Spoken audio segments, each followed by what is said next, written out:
दुनिया में कई तरह के लोग होते हैं, जिनमें से कुछ वास्तविक होते हैं और कुछ काल्पनिक। लेकिन कुछ ऐसी प्रजातियां भी हैं जिन्हें ना तो वास्तविक कहा जा सकता है और ना ही काल्पनिक। ऐसा इसलिए क्योंकि ना तो ऐसे लोगों के होने के कोई सबूत मिलते हैं और ना ही इन लोगों के अस्तित्व को पूरी तरह से झुठलाया जा सकता है। ये लोग इतने मिस्टीरियस होते हैं कि इनके बारे में संपूर्ण ज्ञान किसी के पास नहीं होता। ऐसे ही एक प्रजाति का नाम है वैम्पायर्स। ये लोग ना तो पूर्ण रूप से इंसान होते हैं और ना ही पूरे जानवर, और ये लोग ना तो पूर्ण रूप से जीवित होते हैं और ना ही पूरे मरे हुए।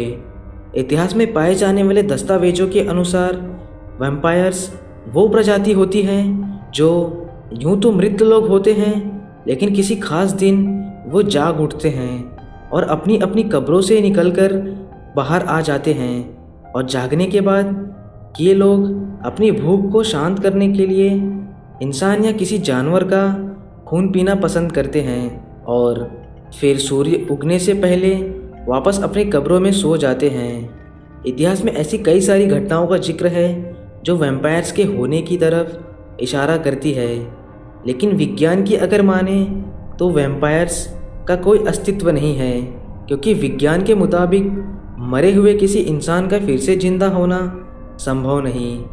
तो आज हम आपको दो ऐसी कहानी के बारे में बताएंगे जिससे आप ये सोचने पर मजबूर हो जाएंगे कि वैम्पायर असल ज़िंदगी में भी होते हैं। तो चलिए पहली कहानी की ओर बढ़ते हैं। सन 1700 के समय में वैम्पायर्स और उनसे जुड़ी घटनाएं बेहद प्रचलित थी। सन 1700 से लेकर 1730 के समय में ड्रैकुला का समय माना जाता था। उन दिनों यूरोप और इंग्लैंड जैसी जगहों पर लोग वैम्पायर का नाम लेने से भी डरते थे।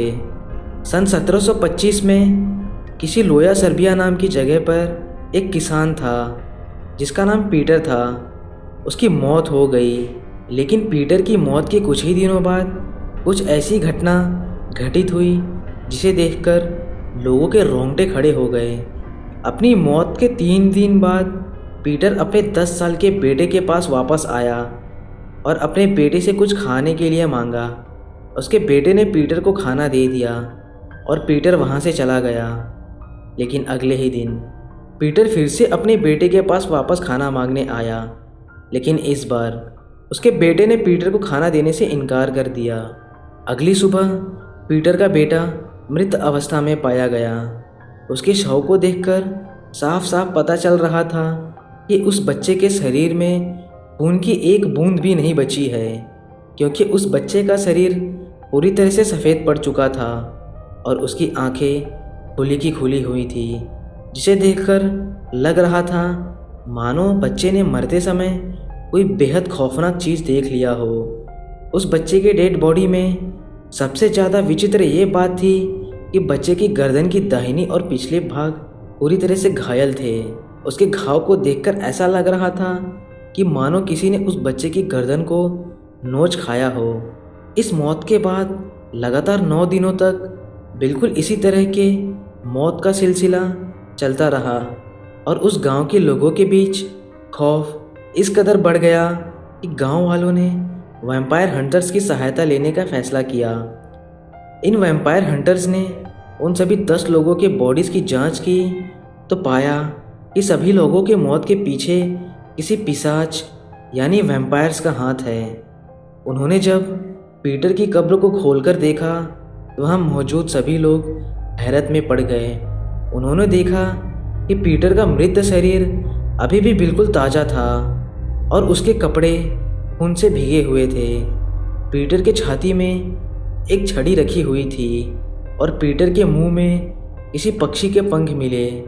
पीटर की लाश को उस कब्र से निकालकर आग में जला दिया गया और उसकी राख को पास के एक चर्च के सामने दफना दिया गया ताकि पीटर का पिशाच फिर से ना जाग जाए। इसके बाद पीटर को दोबारा कभी नहीं देखा गया। लेकिन पीटर के छाती में वो छड़ी और मुंह में वो पक्षी का पंख कहाँ से आए, इसे कोई नहीं सुलझा पाया।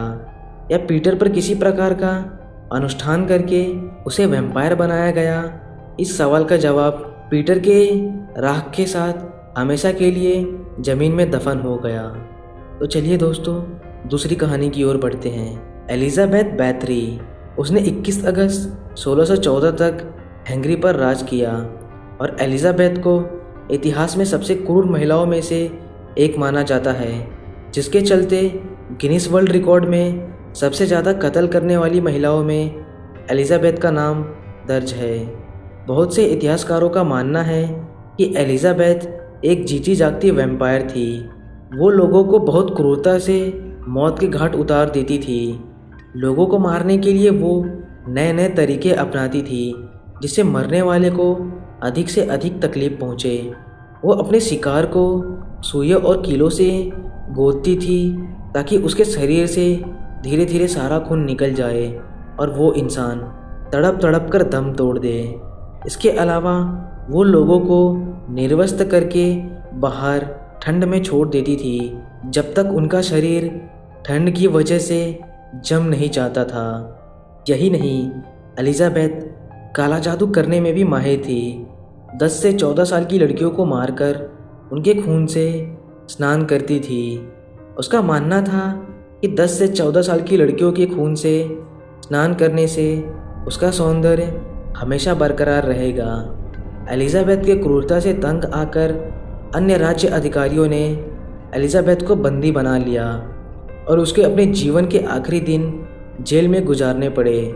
1614 में एक रात एलिजाबेथ ने अपने जेल के पहरेदार से शिकायत की कि उसके हाथों पर बहुत ही ठंड लग रही है और वो अपने हाथ को महसूस नहीं कर पा रही।